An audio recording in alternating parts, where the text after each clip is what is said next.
Welcome to Sundance Film Festival 2020. Thank you so much. Good afternoon, everybody. Ooh, wow, I have a loud voice. Good afternoon, everybody. What a beautiful stage of people and a beautiful audience of people here. Thank you all for being here. I wonder, we have a number of projects to talk about, and I also have a lot of ideas that I want us all to explore together. I think we'll probably start with the former and then make our way to the latter, but I also want to encourage us as we talk for us to jump in and ask one another questions and make observations as well. Some of us may be familiar with each other's projects, some of us may be discovering it for the first time today, and I think it would be really great to jump in and not have it all sort of start here, because I don't think that's quite the nature of the conversation we want to have. But I just want to say that encountering all of the projects that are represented on the stage, how absolutely thrilling it is, and I love the sort of title of this panel in terms of the new aesthetics, because in some ways each of what you're all doing is deeply experimental, and experimental in a sort of a bone deep way.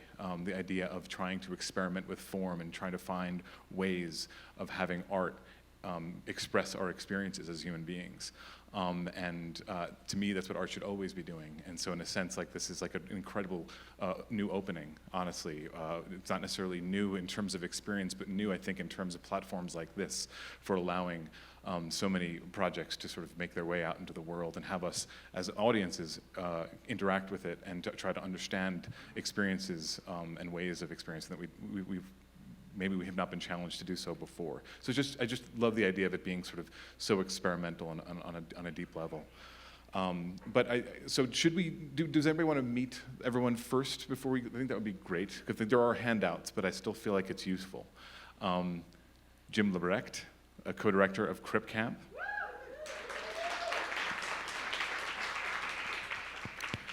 Rodney Evans, film director and most lately of Vision Portraits. Nick Ryan, sound designer, although that's probably inaccurate because you do a lot of other things as well. But you're here with the film The Reason We Jump.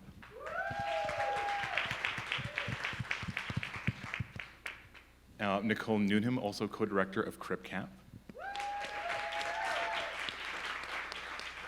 Alice Sheppard, who is a dancer and choreographer. And Michelle Miles, who's a filmmaker and multimedia artist,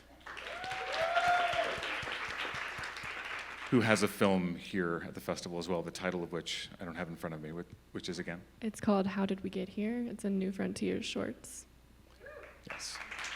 I think we're going to start from that end and make our way to explore these projects a little bit and hopefully spiral out from that in terms of the ideas that are brought up.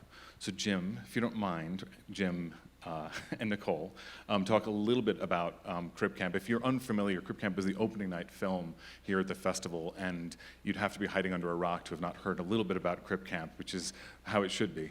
But if you don't mind, the two of you talking about the origins of the film, and for those who don't know, what's contained therein, and I think we're going to then watch a clip. The origins of the film,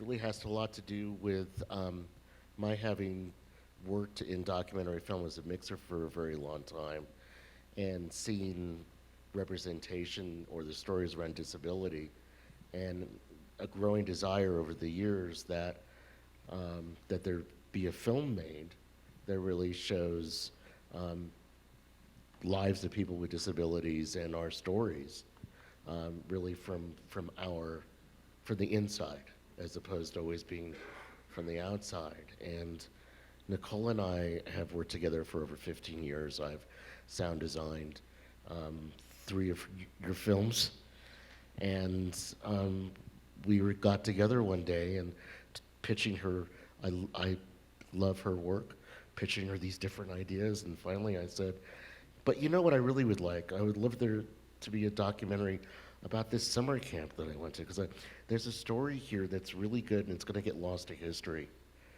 And I'm really glad I mentioned that.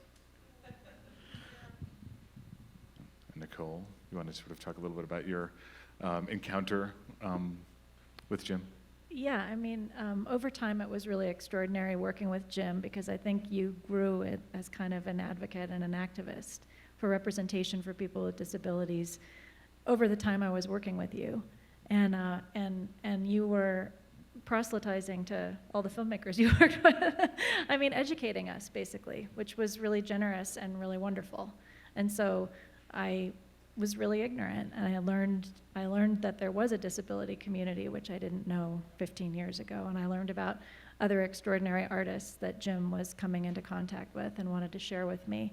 And so the idea of collaborating together to try to tell a story that would, you know, in some ways for the first time kind of tell something of the story of the disability rights movement from the perspective of Jim and his friends at this summer camp was really exciting. And then we sort of had this good fortune of hitting the jackpot and finding this footage from the People's Video Theater that was shot with the intention of empowering the kids at that camp 50 years ago.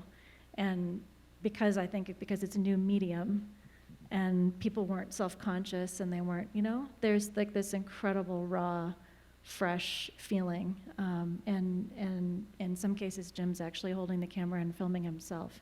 And so that was the genesis of the project. There are so many things to talk about with Crip Camp, but at the moment, I'd love to talk a little bit about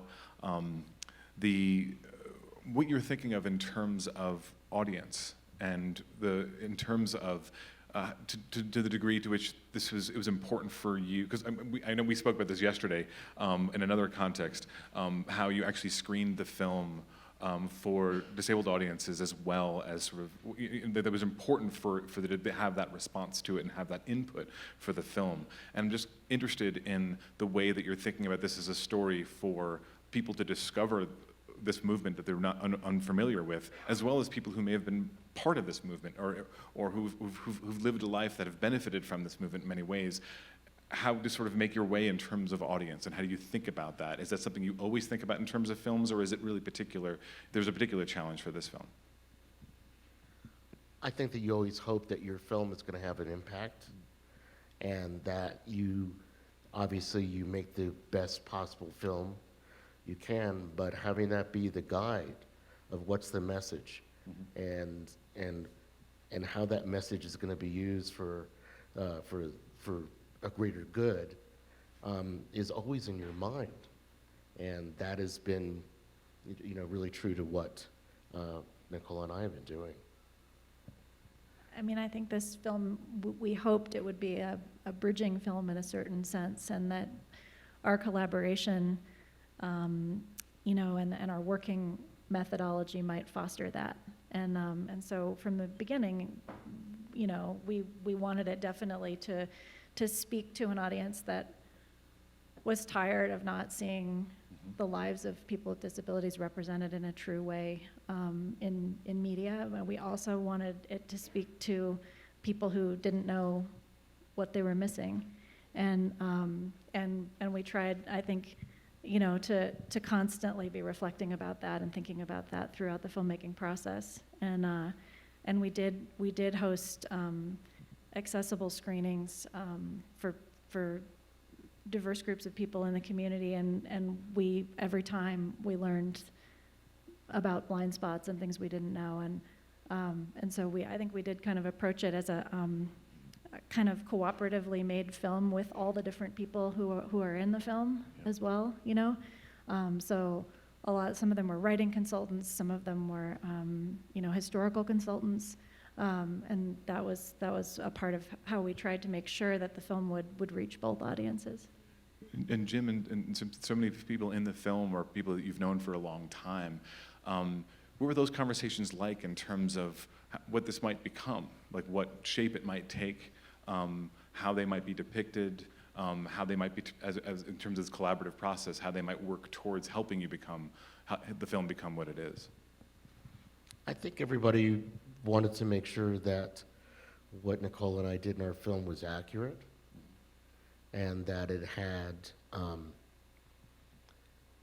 really took into consideration of the disabled community well beyond my experience, and that it would be that would not be a good thing.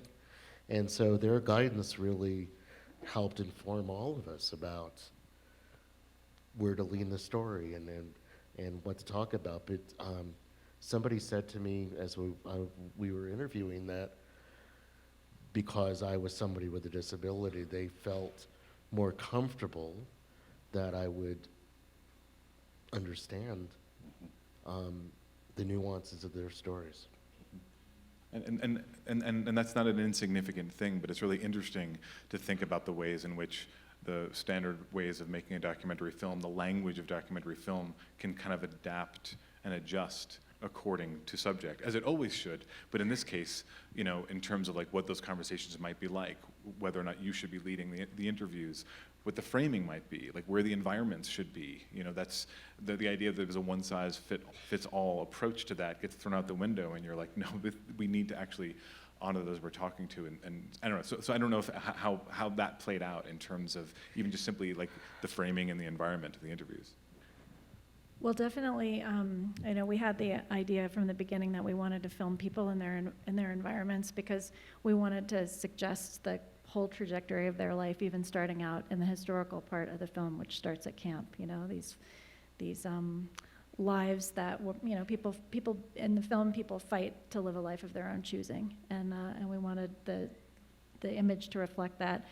But we did adapt as we went along, and we tried to figure things out. At one point early on, Jim was more of a personal narrator and was not on camera. And we shifted and made a decision to have Jim on camera so that his character was really kind of just part of the group and not different and really in any other way. And when we did that, we realized just as other people we were talking to were speaking to Jim, a member of the community, it would then therefore be important for Jim to also be speaking to someone. So Denise Jacobson, who's one of the most amazing people in our films, which is saying a lot, but she's just an extraordinary person, and she actually sat there and Jim spoke to her, you know? So it was an exciting film in that way, to be figuring those things out as we went. And just one small thing, it's not a small thing, there are no small things, but I love the sort of the way that you free the subtitles from the lower third and they enter into the space, and there's other moments of the film where we're not afforded subtitling straight away, and I think that's also really, really valuable to sort of honor certain speech without sort of immediately assuming that we all need clarification. Those are really, really wonderful choices in the film. But in terms of having a container of sorts to explore different points of view and different experiences, which Crip Camp I think does so successfully. I think Vision Portraits is another film that does this in terms of, Rodney, there's your experience, there's also other artists that you're talking to over the course of the film, and in some ways I think you adapt the film language to each of them, which is a beautiful thing to play out, and I think that the way that if you've not seen this film, there's a way in which it feels like it's making itself in front of you, like when you encounter another person, a language emerges. Yeah, I mean, I can just maybe talk about a little bit about my own experience vis-a-vis some of these topics, because I think it'd be kind of an interesting comparison. For those people that haven't seen Vision Portraits, it's I mean, the genesis of it really was my own confrontation with my loss of vision as a filmmaker, and as a pretty established filmmaker, I came here to Sundance for the first time in 2004 with a feature called Brother to Brother that centers largely on the Harlem Renaissance. And even back then, though, I was diagnosed with this condition called retinitis pigmentosa, which basically means that I have no peripheral vision and very minimal night vision.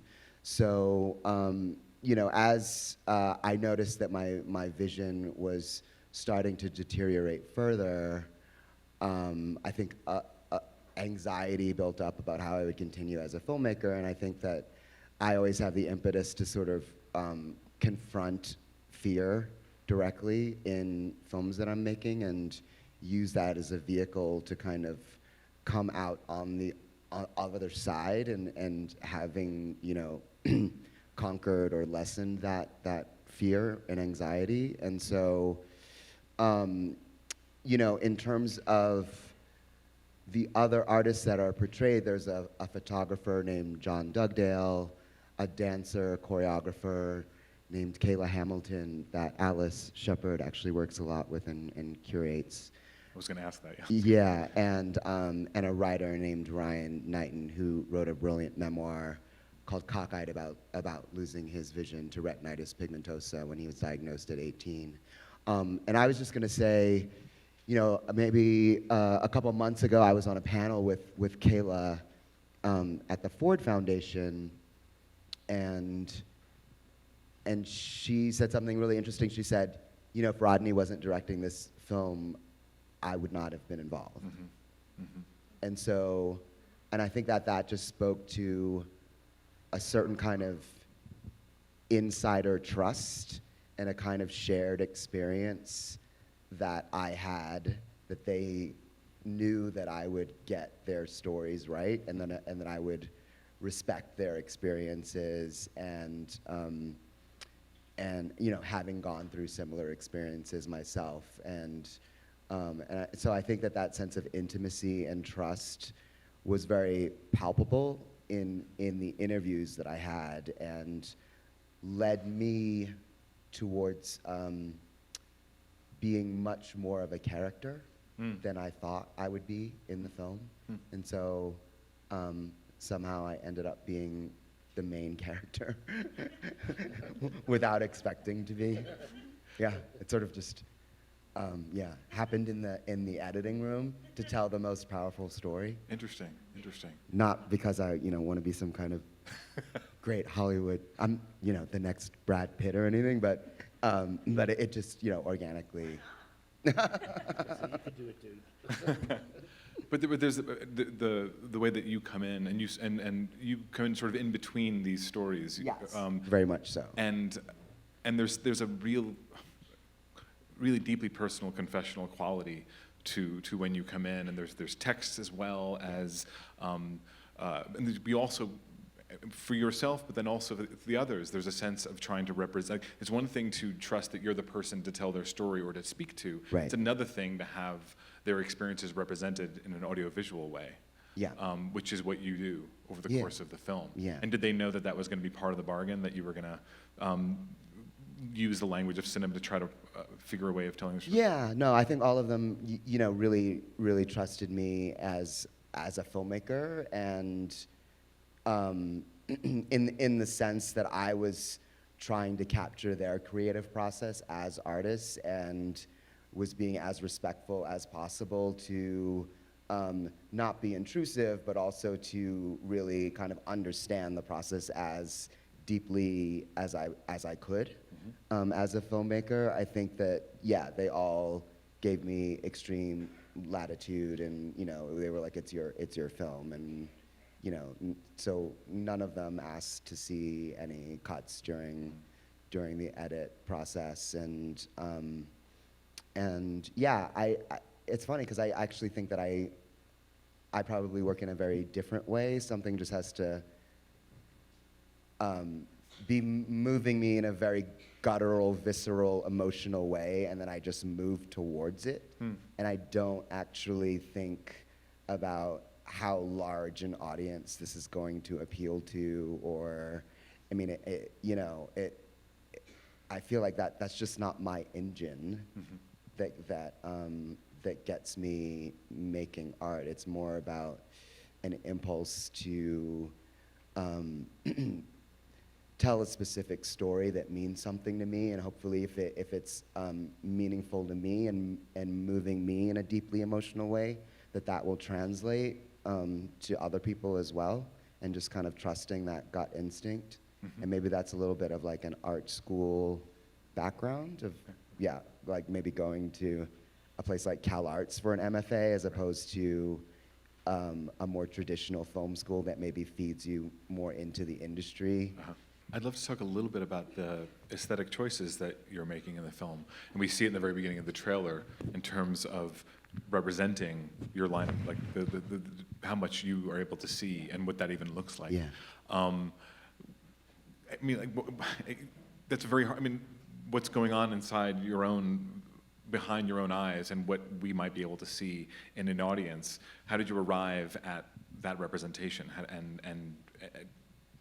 And I'm just curious if there's anything about that in particular, because the description of it, I mean, everything about that scene is really powerful to me, because we can sort of see the way that you're moving through the world from the outside. Yeah. And then you describe to us what the feeling is like in your vision, and then you provide us with that sort of solution of sorts through the camera.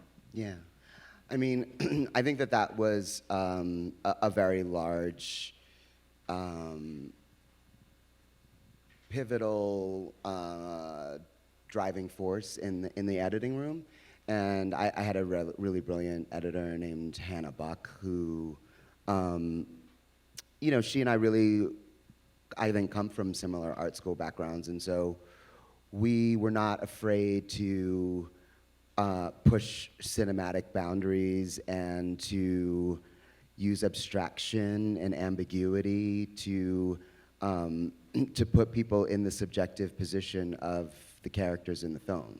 You know, if anything, we thought that was an asset, and we weren't afraid that, you know, that an audience not necessarily being clear about what an image is immediately, like that was a good thing for us. So we did things like, you know, obviously the mat, which mirrors my sense of tunnel vision, but, you know, in the film, John talks about his vision being almost similar to the aurora borealis. So we used, you know, footage that I had shot in like maybe 25 years ago. That was just old Super 8 footage that had rollouts that like were at the end of a roll of film where it was just kind of colorful and light struck and grainy, and we just slowed that down and layered it with another very, very kind of dark but shot with just kind of pinpricks of light, and that kind of became the aurora borealis. And, you know, and then when Kayla talks a bit just about using muscle memory to navigate the city, we shot a lot of that through using macro lenses and shooting through cracked glass. Like literally the award that I won at Sundance fell off of my shelf during the making of Vision Portraits, and I was like, oh, probably the most prestigious award I won in my career is just broken into pieces on the floor. And my DP was like, can I use that? And literally was like picked it up, and it was immediately like this tool of abstraction to like use a macro lens and bend light. And so, yeah, so we were doing all sorts of that, and Hannah really pushed that in the editing room with her graphic design background and just taking things that we had shot that was already abstract and sort of pushing it into an even more abstract kind of place. There's a really powerful tension that you explore in the film between some of these artists who in some ways are embracing or exploring what is afforded in terms of their abilities, and whereas as you confess at some point that you're kind of in an in-between space, between sighted and not sighted, and so there's ways in which your representation of your experience feels heavier in many ways than theirs is, which it feels more exploratory. Yeah, I mean, it was, you know, I mean, I guess, as I say, like, looking for guidance in how to be a blind artist in the trailer, I think that's really true. And I think that,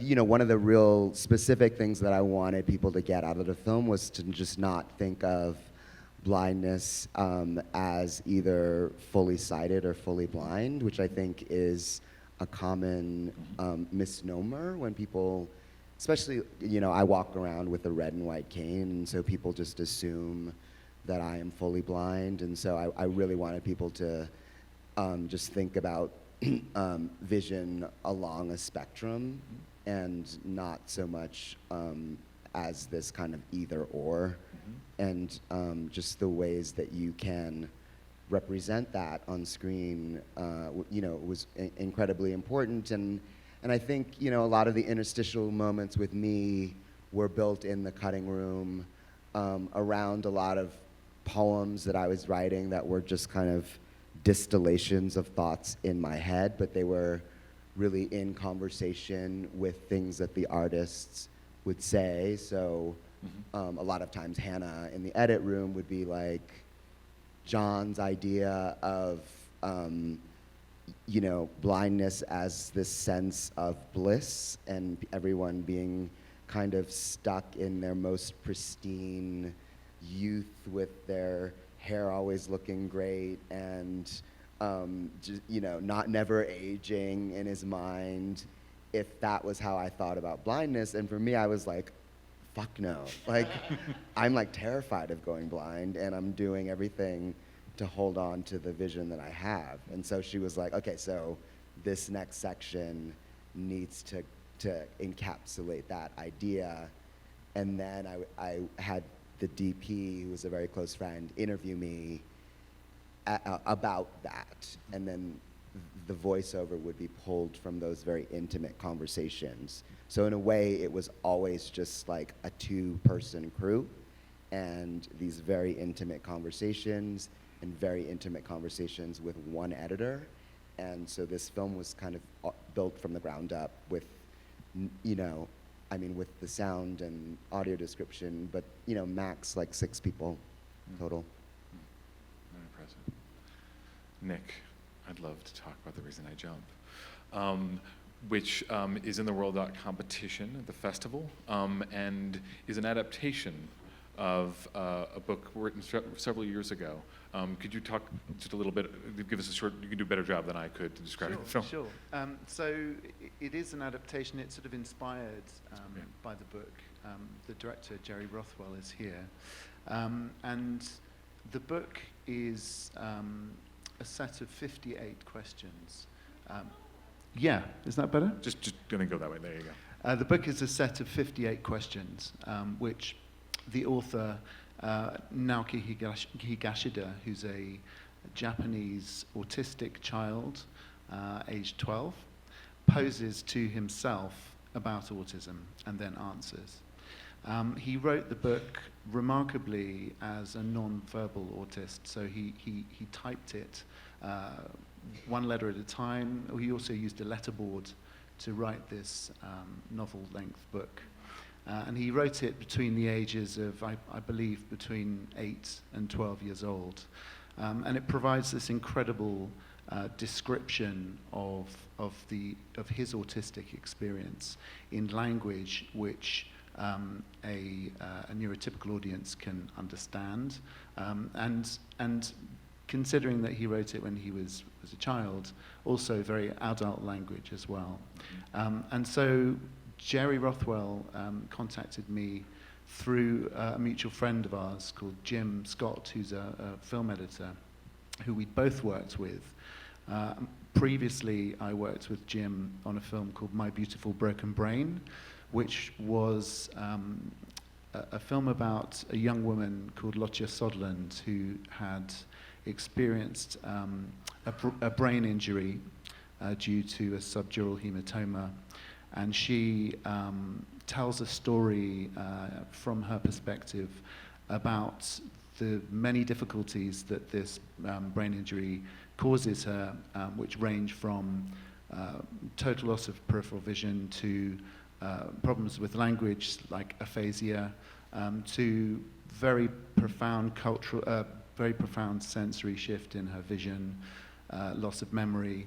And she knew as a sound designer that I was interested in perception, and multimodal translations of sensation into sound.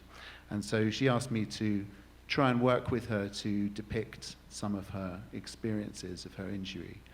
And Jim put me in touch with Jerry, because Jerry was interested in some of the work I'd done on that film, and thought maybe I could help work with sound to kind of depict this experience of autism that Nauki describes in his book. I mean, it's a tremendous soundscape, and it's so evocative. It also aims to be representative of some sort. So could you talk a little bit about that passage to get to the point of somehow representing what's being described, and both in the text as well as at various points in the characters, as we see, each of whom has a different set of experiences? Sure. So what David Mitchell was about to say when he said "the" at the end of the clip, David Mitchell, the author, translated the book from Japanese into English. So it's had this quite interesting journey of translation already into the English language. What he was about to say was that the process of working out that it's raining requires Nauki to flick through a picture book of all the memories that he's had in his life, which have some connection to the sensation that he's experiencing, to work out that it's raining, and make a connection between, for example, the texture, the sound, the volume, the percussive nature of the rain. And so this is one of the examples in the film where we used sound to try and represent that. But I think it's really important to point out, as Jerry and I have discussed quite a lot, that we weren't trying to make a simulation. I think that's impossible. And I think the impossibility of simulation is kind of what this is about. I can't get inside your head, you can't get inside my head. And that gap is where the interesting stuff lies.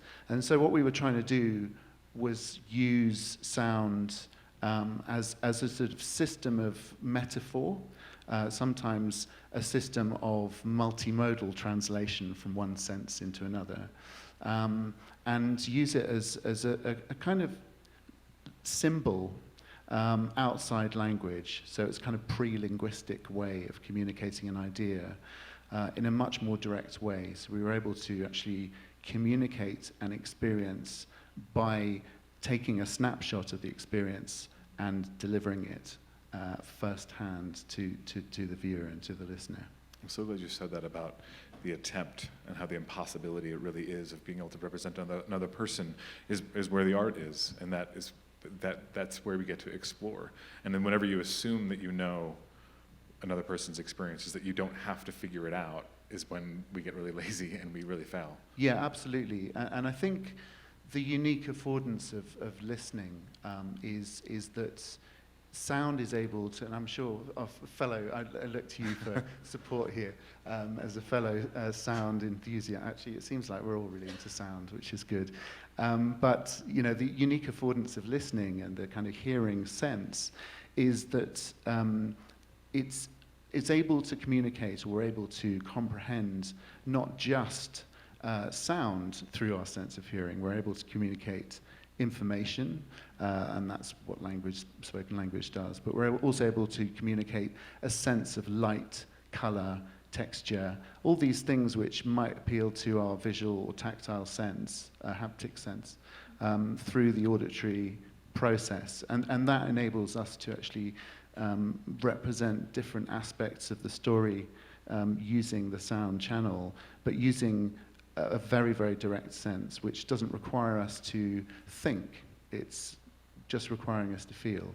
Right. Was the term used a few times? I'm sorry. I'm in terms of translating different... Multimodal. Multimodal. Yeah, so from one modality, one sense into another. Yeah. Which is, I mean, it's hard to conceive if you're not familiar with that process, how that would actually work.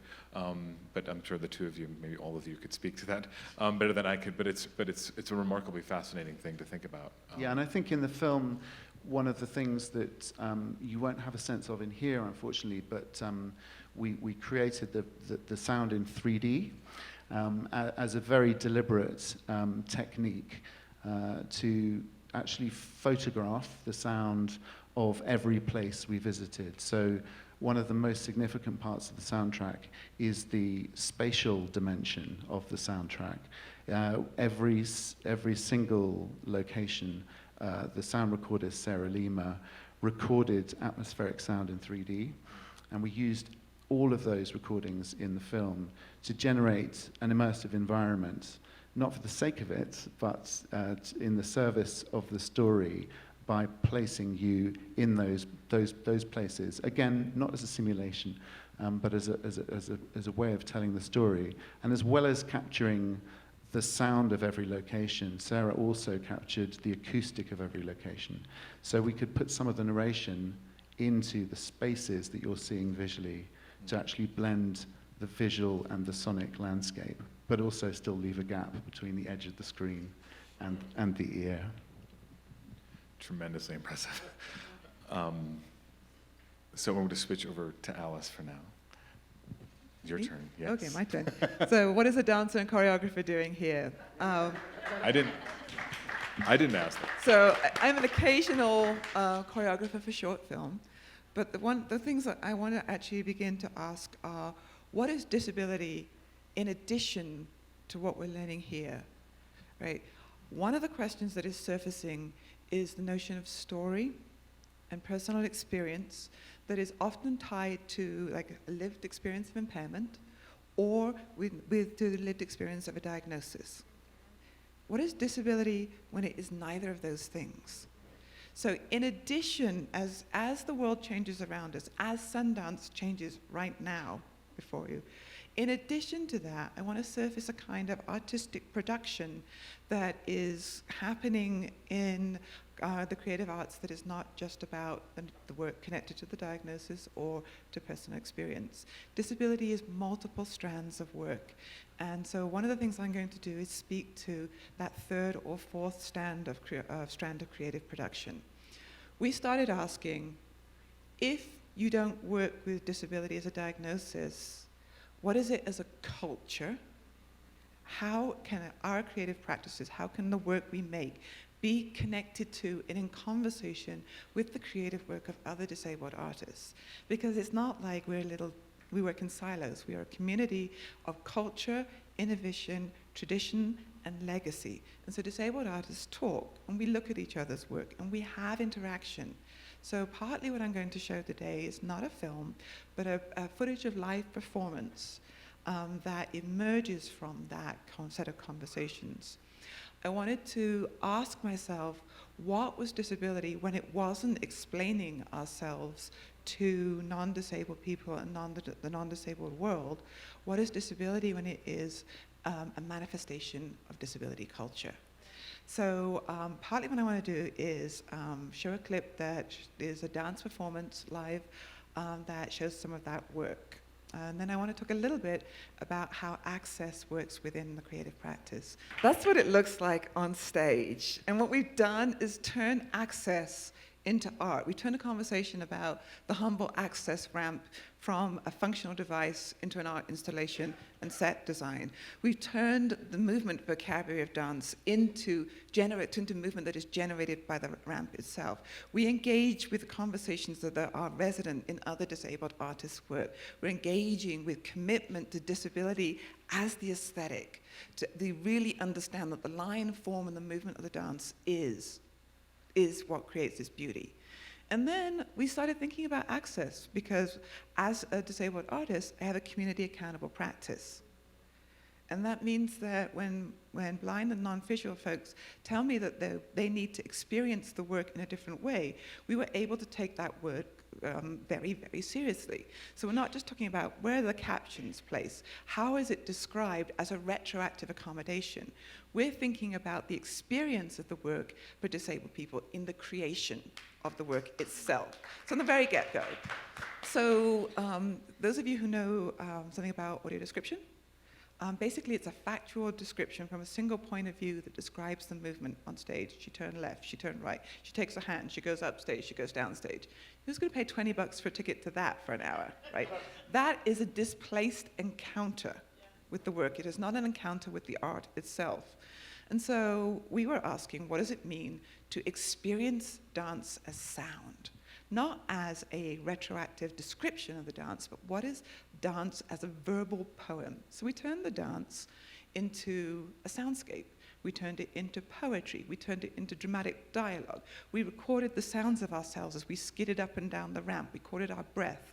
And then, in accordance with buying listening culture, we figured out ways for audience members to listen to it. Laurel Lawson designed an app, and you can choose whether you listen to one track or 2 tracks or all of the tracks. If you're sighted, you may have found that overwhelming, but listening experts who are rooted in sonic culture and audio culture tell us that that is a dramatic way to experience dance and sound.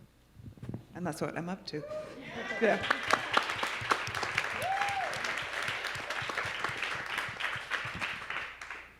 That's remarkable. But I'm interested in a little bit about your process in terms of where things begin, how things accumulate, and how clearly things grow over time for you. And they begin with us, right? I mean, they begin actually in community with that understanding that we don't necessarily need to justify. And then for me, often I begin with a work of art. Somebody else's art inspires a question that is poking around in my head. It's very visually driven for me, which is then movement driven, which is then sound driven.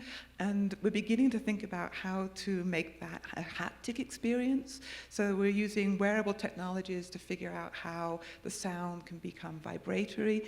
I mean, it's an immersive practice that is changing what we know of disability, because access strategies are not retroactive. Access strategies actually drive the creation of the work itself. So even as we're going through a series of conversations about what, where, how disability, the work is being pushed in different directions by understanding who disability and how it can be really speaking to others. And it's relational in that way. So if you're exploring a movement, then that movement informs potential experience of that or interpretation of that, which then feeds back. Like, it seems like one layers to the other. Right, I think it's multi-layered, I think it's multidisciplinary. I think, did you use the word multimodal? Multimodal? Yeah, multimodal. Yeah, you go up and down, I go like, we had this conversation earlier, going this way versus this way. And so gesturing up and down versus gesturing from right to left. I think about it as being rooted in understanding that a dance is a movement expression of the body, but that does not have to be consumed or experienced visually. And then if you think about movement as being the core, which it is, then the question is how to communicate that movement, and movement is multisensory. It does not have to be seen, or it can be felt, it can be heard, it can be all of those things. And so that changes the language of film. You know, if you're thinking about how you would film a dance performance, you wouldn't necessarily film it wide on. You might film it with a Steadicam, you might film it from a 360 point of view, but it changes what we know of disability, and it changes the angle that we look at it, the angle that we hear it from, the angle that we feel it. Yeah. There's so much more to talk about. We need to get to Michelle, who's an incredible artist. I don't think we're showing a clip. I think we're showing slides for yours. So I actually wonder if we should bring those up, because there's no audio for there, and actually play those as we talk. This is How Did We Get There? Which I'm desperate to talk to you about. Do you want to tell us a little bit about the origin of the piece? Absolutely. Yeah. Yeah, so I have a background very, very early on in my childhood with painting and drawing. But there came a point where I had to choose between art class and photography, and I realized that painting was difficult for me using my hands, and I wasn't great at it, so I pursued photography, and then film and time-based media felt like a natural next progression of the mediums that I was exploring. So in college I studied film, and I, again, similar feeling with painting, felt frustrated by the physical barriers that a traditional film set sort of presented for me in that environment. So I was interested in exploring ways that I could work with time-based media on a set that was more accessible to me. So I scaled it down to a petri dish on my coffee table, which is where I filmed this piece, How Did We Get Here? And my setup was a light board with a petri dish, and I mixed different materials in the petri dish and filmed it with a macro lens. And that was inspired by some films that I had seen on Vimeo. And I think I reached out to one of the artists and asked what their setup was, and they told me about it, and I was like, I could do that. So I got a grant from my university, and I made the setup and just started experimenting. I'm so glad that you ended on the notion of atrophy, because I know that some of your other work deals with it more overtly, but this one in this incredibly evocative way. So can you talk a little bit more about how that informs some of your work in general, that idea and that experience? Absolutely, yeah. I think this is an interesting piece for me to think about and reflect on, because I wasn't interested in making work explicitly about disability, like I said.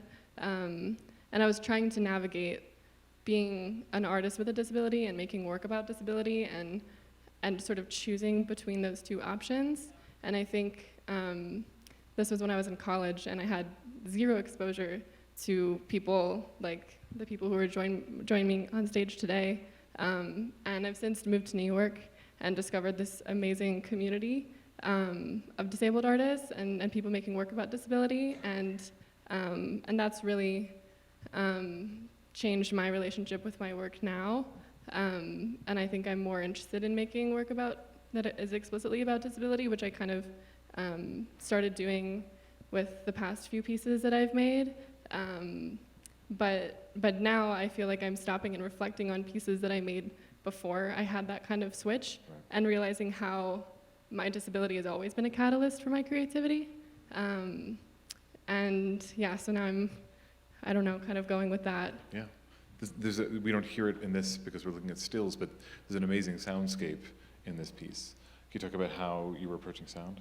Yeah, so I can't take full credit for the sound because it was my professor's idea, because I didn't know what to do with the sound for this piece. And I came to him and I said, I think there needs to be sound, there needs to be something, but I don't know what. And he said, just this very simple, like minimal piece, do something minimal. And so the sound is a single sine tone that I think I made in like Audacity. And it's just, it very slowly becomes louder and then fades out at the end. But especially in a theater setting, it becomes sort of similar to the experience of watching the film, an experience of trying to figure out if you're hearing something or not. I kind of intended for it to be that way, but also it ended up being almost like a rumble that you can feel more than you can hear, which I also enjoyed, I guess, about the piece. Yeah. I'd love to start relaying around here, because things have been brought up that we all might want to revisit and come back in, but I feel like sound might be a good starting point, because so many of these works are exploring things with sound, and the notion that sound can accomplish more than simply the sort of one-to-one relationship to a noise that we're hearing, that it can communicate more. And I'm just interested in, I mean, Jim, I feel like we haven't heard from you in a long time, but I feel like you're the master at this, in this area. You know, in some ways, I know that Crip Camp has an incredible soundscape in that film as well, but it's subtler. It's not foregrounded as being about a soundscape. But I'm curious about how you approached sound and how you think about sound in cinema in general, and how it might actually communicate more than we allow it to, or we have allowed it to date in terms of the human experience. Let me talk first about, maybe just as a sound designer, not specifically about Crip Camp. And I think that tends to be that sound design usually comes in a bit late in the process, that people aren't normally kind of consulting with you from the get-go. And so you often find yourself responding to the visuals and to the other aesthetics, the pacing and such. And then you look at what the messages are and where sometimes you feel like it's just you're trying to help support an emotion. Sometimes you really need to create a world, or that they've left room for you to create this moment for their piece. So every project is really, really different. In the case of our film, like we've done many, many times we figured out what the language was. And that started in the editing room. And what we use for temp sound effects, or I did a little bit of sound design work, but it really is almost a freedom to kind of say, look, we don't need specific accuracy. Like, this was a bird that we found in Hunter, New York.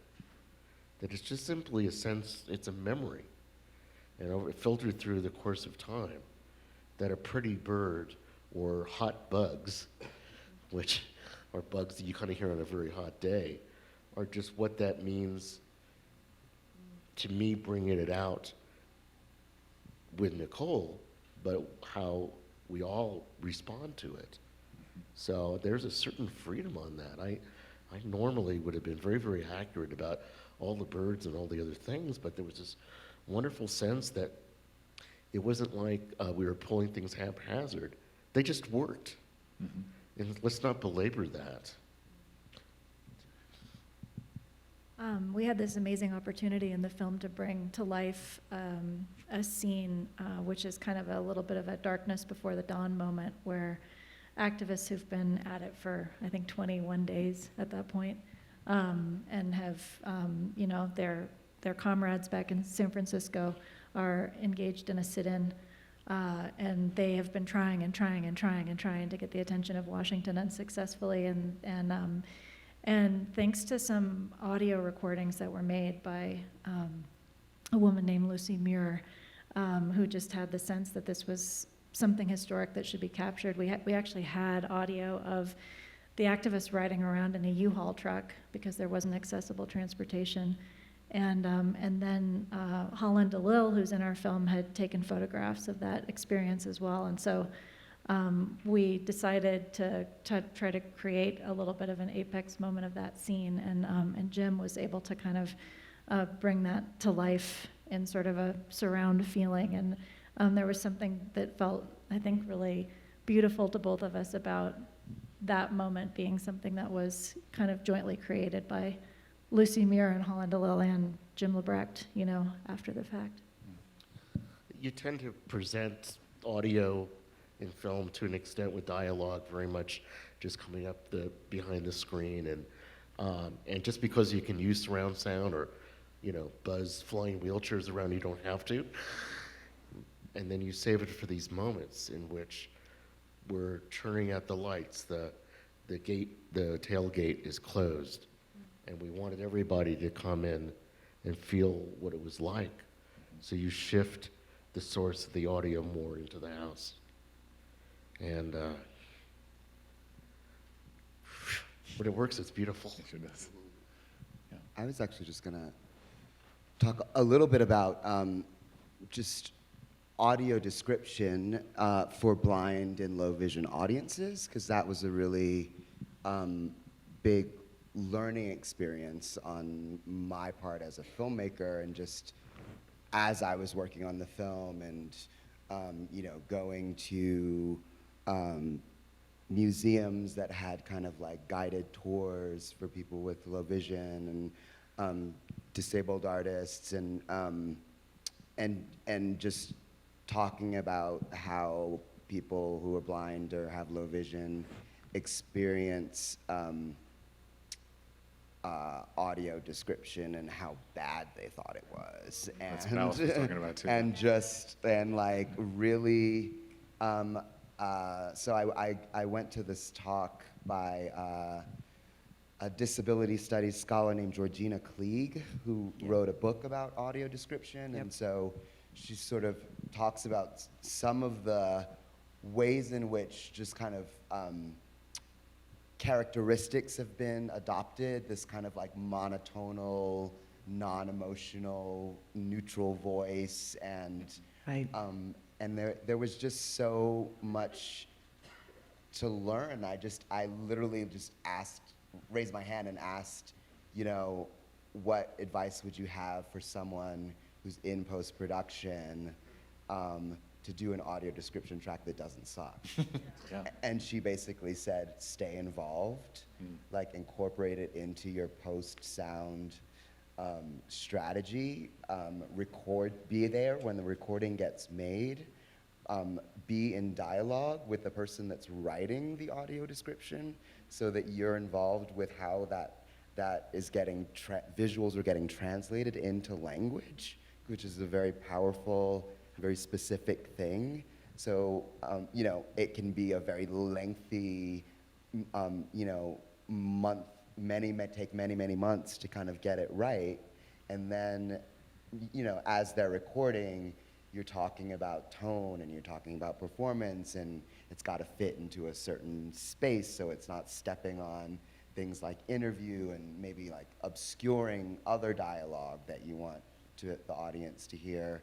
And so all of those are, I think, new ways of working as filmmakers, because usually when you finish a film, it gets bought, you know, by a distributor, and then it gets kind of doled out for captioning and for audio description, and then it comes back and you have no say in what it is. It just, and people think it's awful, and you... We were having exactly the same chat, Jerry and I, yesterday about the audio description. Yeah. And how perhaps it's a responsibility for the sound team, you know, to write the audio description, and maybe that's how you avoid, you know, phrases like indistinct chatter, you know, which has a place perhaps to, you know, avoid confusion between what's dialogue and what isn't. But you know, I agree, it's terrible. But don't you think it's up to us to help train the people that are usually hired to do this? So Nicole and I gave a couple of rounds of feedback to them, but also involving Netflix in this, so they up their game also. Actually, I'd go one stage further. I mean, Georgina was key to my practice, but it's not just it can't be just in post. It's the original driving creative artist has to lead that, because it's as much a part as the art that you're putting out. And unless, and for my work at least, I want it rooted in the experience of the people who are going to be using it. So it's not just that the sound team needs to go, it's not just that the creative team needs to do it. It's that there also needs to be people who have the investment in it, and that is your audience members and your community people who are driving this, because they have the expert knowledge of a culture that more than likely we don't have, or you don't have.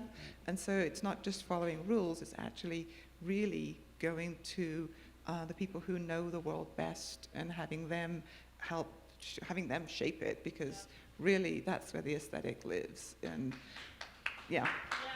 Right. In particular, for your work, Alice, it's interesting to think about the ways in which what we heard just now, the ways in which the experience of getting to that point of experimenting with that and exploring that, how that then informs movement and thinking about where it gets to that. Yeah.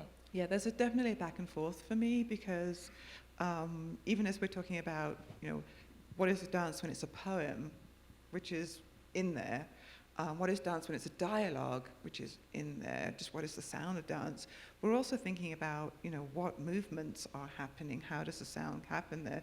And so the quote-unquote describers are actually in the creative process as we're making the work. So, and for me, I want that kind of community and aesthetic investment, not just from blind and non-visual audiences, but from deaf and hard of hearing audiences, from audiences who are thinking about sensory practices as this film and as the performance happens. If you're able to have those people in the room while you're making the work, then the work comes out as aesthetically accessible, in addition, instead of being like everything is slammed on top in post.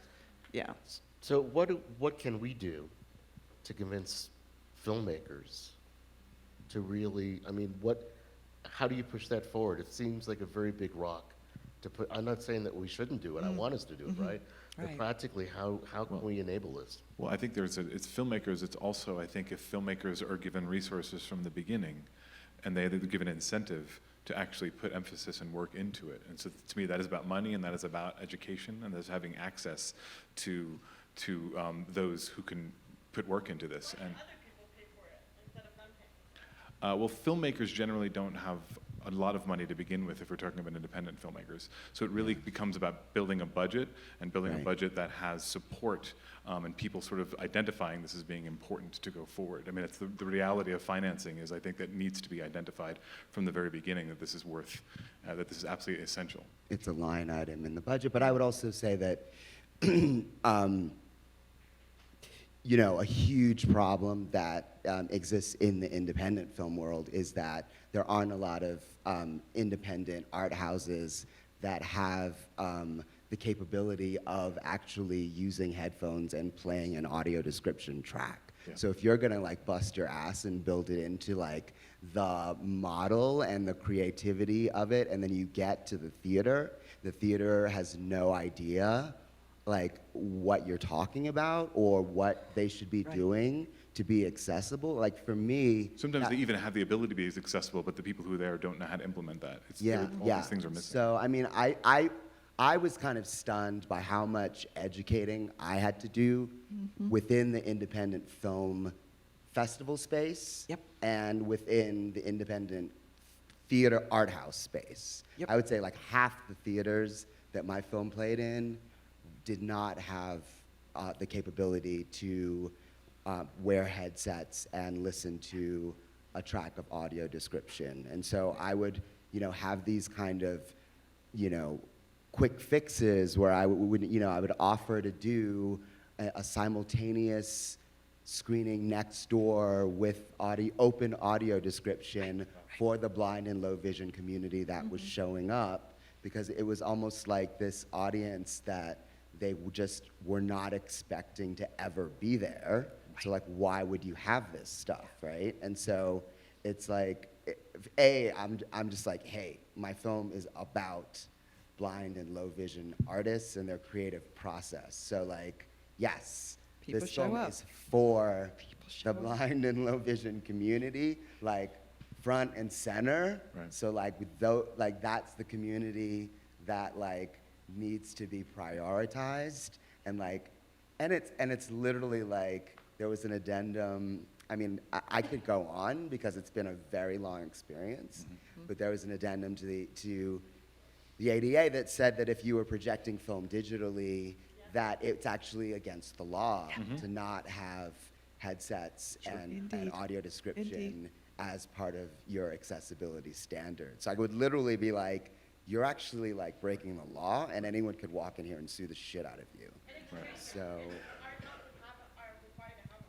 Yeah, and so but this is the first year that I think even Sundance has had audio description at every theater. Sure. So it's like, you know, someone's got to step up to the plate and raise the bar and say like, this is the standard, and then people slowly follow and take the lead. But in other countries where there's government funding for the arts, and it's a requirement to actually have these accessibility standards, it's not an issue. So people in Sydney would just talk to me like, they would listen to my process and think it was batshit crazy. And they would be like, send me your .wav file, send me your caption file, we'll rewrap your DCP and send it back to you in the accessible way that it should be. We don't know what the fuck's going on in your country and why these are not standards in every theater, but like, this is some like craziness that like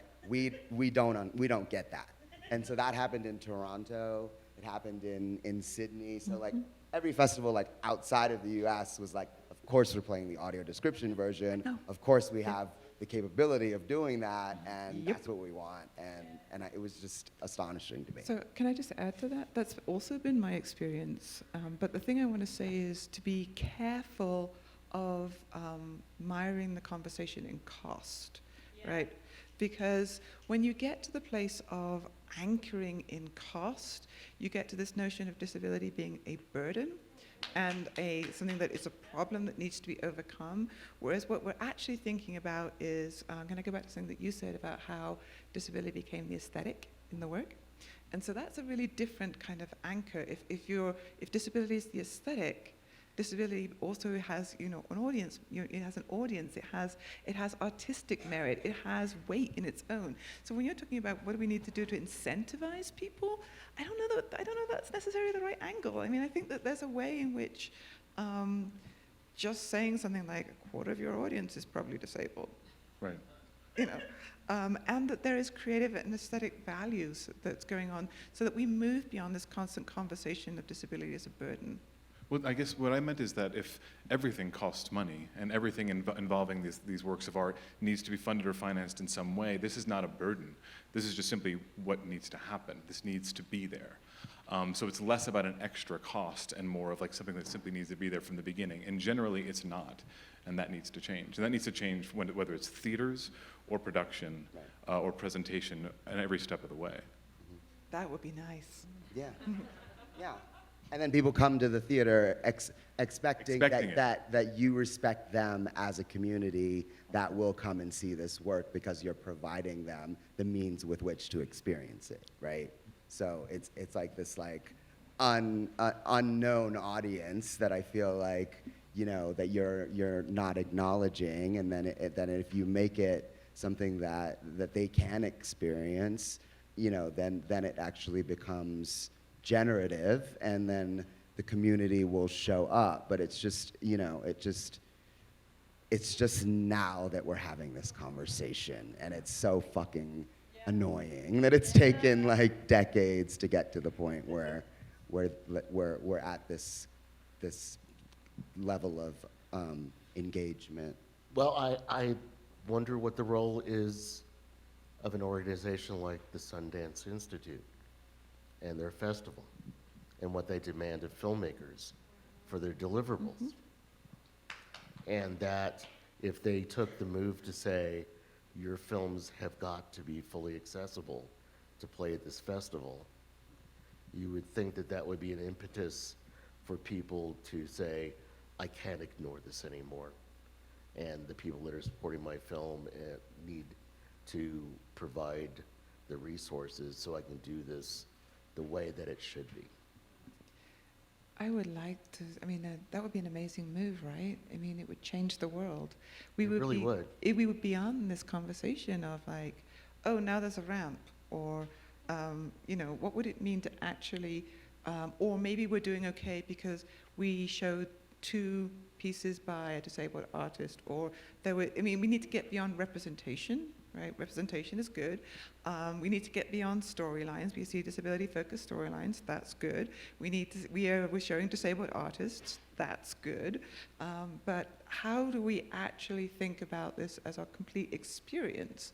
And these are the kinds of questions that are coming up, right? I mean, what is the role of Sundance? What is the role of other film festivals?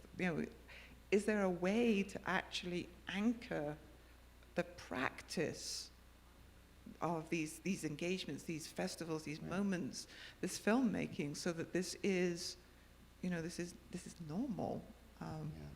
It's a great point. It's just like there's a list of deliverables on the application. You add captioning and you add audio description as something that gets delivered. It's just, I don't know. It's just a kind of standards need to be established kind of across the board, and I think Sundance could be, in the forefront and leading it, and they are the first festival that I've been to that has had audio description at every theater, so in some respect that is taking that step and moving the bar and saying like, yes, festivals need, but more needs to be done, right? Like this is a first step. And what are the other ways in which we can require that as part of our submission process, so filmmakers are actually thinking about these different communities that can be served by these methods. Imagine how much of a game changer it would be if this festival said in 3 years from now, every film must be completely accessible. Done. It would reverberate throughout our industry and our community. Thank you, everybody, so much for doing this. Thank you. Thank you. Congratulations on your film.